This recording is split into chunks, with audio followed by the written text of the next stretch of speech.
to start with crypto because it's day 3 of Donald Trump's second administration. We've heard a lot about immigration, AI, and tariffs just in those 3 days. Not as much about crypto just yet. What do you make of that? Oh, I think he's very committed to crypto. Actually, what happened the night before his inauguration, I think he launched some meme coins, and that caused quite a stir in the crypto community. He's also named Paul Atkins to be the SEC commissioner. He is pro-crypto. Senator Lummis has said that she's looking forward to the Atkins diet under Atkins as he becomes the SEC commissioner and really regulates digital assets the way they should be regulated. In this video, Cathie Wood, the visionary CEO of ARK Invest, shares her groundbreaking insights on Bitcoin and the crypto market as we head into 2025 and beyond. With the crypto executive order signed by former President Trump paving the way for regulatory clarity, Cathie sees a perfect storm brewing for super bullish moves in the coming weeks and months.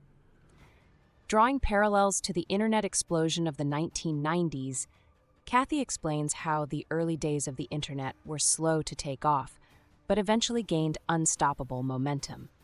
She believes the crypto market is following the same trajectory, setting the stage for exponential growth as adoption increases worldwide.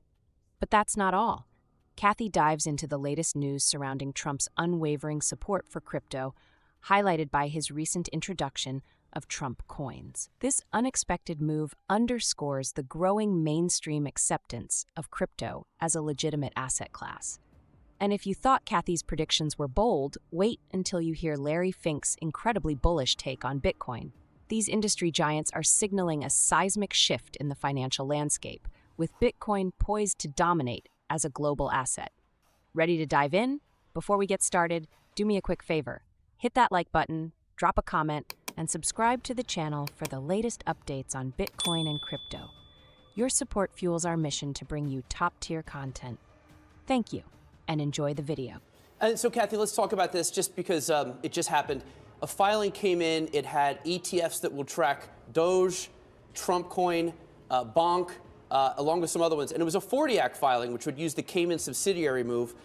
You know, this is going to be either approved or denied in 75 days. Do you see the SEC being like totally liberal, letting all this stuff through? Or do you think they will draw a line somewhere? I think the SEC is going to be prudent, but in terms of liberal, I think that as long as the sponsors are following the 40 Act laws, that they will allow many of these new products, yes. So speaking of new products, you mentioned the Trump coin. I want to get your take as someone who sees a lot of value in crypto.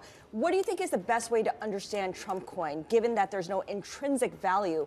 What purpose does it serve beyond as an advertisement marketing tool for him? Yes, it's a meme coin. In 2017, we went through the ICO movement, which was very much, if you remember, CryptoKitties started a movement back then in ICOs. This is part of the meme coin moment. Is it going to have any utility? We shall see. I mean, there is speculation that, you know, you'll get to meet President Trump as one of the utilities of owning this coin. I don't know if that's the case or not, but so far we don't know of much utility for this coin, except that it is a meme coin of President Trump himself. In the early days of really, I think he's ushering in the next phase of the crypto revolution. Well, Cathie, with all that in mind, would you buy Trump coin, or do you generally stay away from the meme type coins? Yeah, we've pretty much stayed away from the meme coins. You know, we're very focused on the big three. So Bitcoin, and as you know, ARKB is one of the larger spot Bitcoin ETFs out there, happily. Ether and Solana in our private funds. So those we believe are the big three. And then we think that the decentralized financial services movement. Some people call it DeFi or internet financial services or even Finternet. We think that is going to be big. That's very Ethereum and Solana based. And so there are some crypto assets that are providing great utility for that movement. Cathie, I just want to ask one final question here on Trump coin. Do you share the concerns of some in the crypto industry that perhaps this reinforces the worst part of the industry, that it's a mockery of serious tokens? You know, it's interesting, and Chris Bernisky, who was our first crypto analyst, now we would call that digital assets analyst, he made a comment on X this weekend that I think is true, that the ICO movement in 2017 really brought this new technology, or at least curiosity about this new technology, to a whole new group of people. And while some in the traditional crypto world considered it, I think he used the word cringy or something like that. It really did open a lot of eyes, and it did usher in, that year we had, I think, if I'm not mistaken, Bitcoin went from 1,000 to 20,000 as part of this movement. This is a lot like the early days of the internet. And we laid a lot of fiber, right? A lot of money and eyeballs attracted at that time. And yes, some of that, buyer beware, some of that ended badly for many years. But it really did spawn a very important movement in technology. And we think the same is true here. We have a 2030 target. In our base case, it's around $650,000. In our bull case, it's between $1 and $1.5 million. Now, remember, we were the first public asset manager to gain exposure to Bitcoin in 2015 at $250. And we still, at 90,000, I think we have a long way to go. Why? Well, first of all, we're getting regulatory relief here. And I think that's one of the most important things coming out of this administration. We will get regulatory relief on all kinds of innovation, including healthcare. So the other thing is we're looking at Bitcoin now being viewed as a new asset class. It's not just a global monetary system. It's a new asset class. And what that means is institutions and asset allocators generally are saying, wait a minute, this asset is behaving differently from all of our other assets. We need to include. So I think that's the next big move. What a turnaround.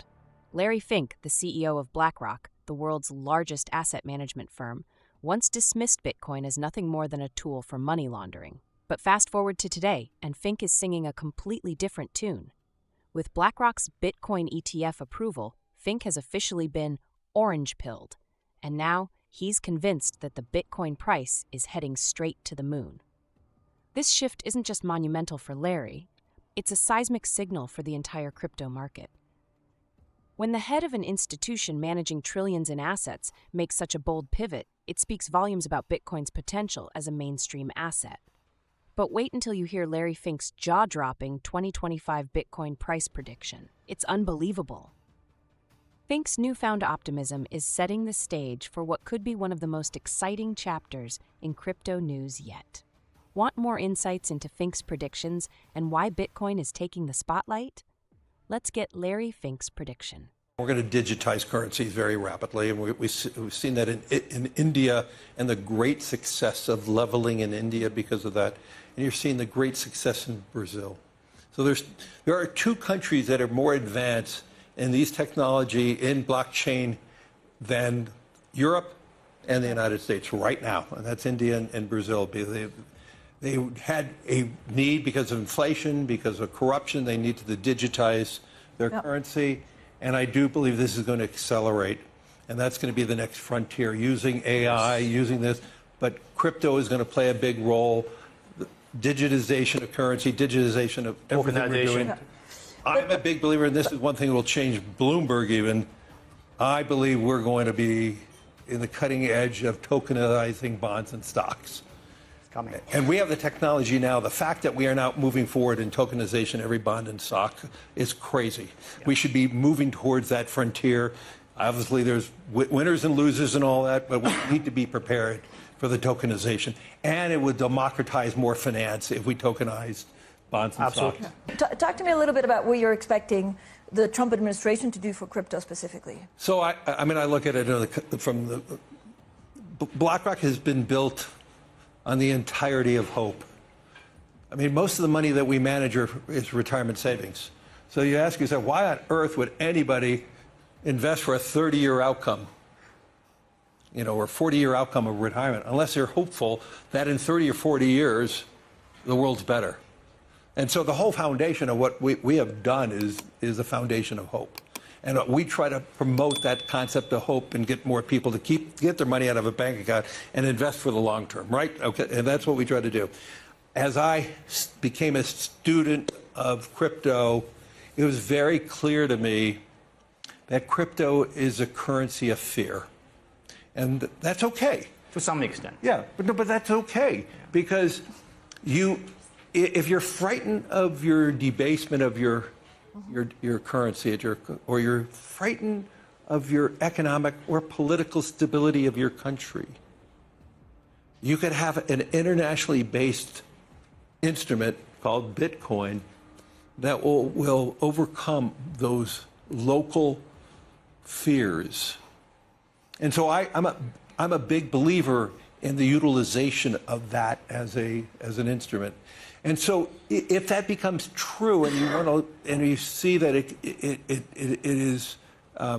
it could be a proper hedge against maybe hope securities or equities, the question is, could you see a 2 or 5% allocation? I was with a sovereign wealth fund during this week, and that was the conversation. Should we have a 2% allocation? Should we have a 5% allocation? If everybody adopted that conversation, it would be 500,000, 600,000, 700,000 per Bitcoin. To wrap things up, both Cathie Wood and Larry Fink are painting an incredibly bullish picture for Bitcoin and the future of crypto. Cathie sees Bitcoin following the path of the internet boom in the 90s, gaining unstoppable momentum as adoption grows. Meanwhile, Larry Fink has gone from a skeptic to a believer, forecasting Bitcoin's price to soar beyond what many thought possible, especially with institutional support like BlackRock's Bitcoin ETF. But what do you think? Could Bitcoin truly hit these record-breaking highs, or are we in for surprises along the way? Drop your predictions in the comments below. We'd love to hear your thoughts. If you enjoyed this video, give it a big thumbs up, share your feedback, and don't forget to hit that subscribe button for more updates on Bitcoin, BTC price predictions, Ethereum, and the latest crypto news. Thank you for watching, and I'll see you in the next one.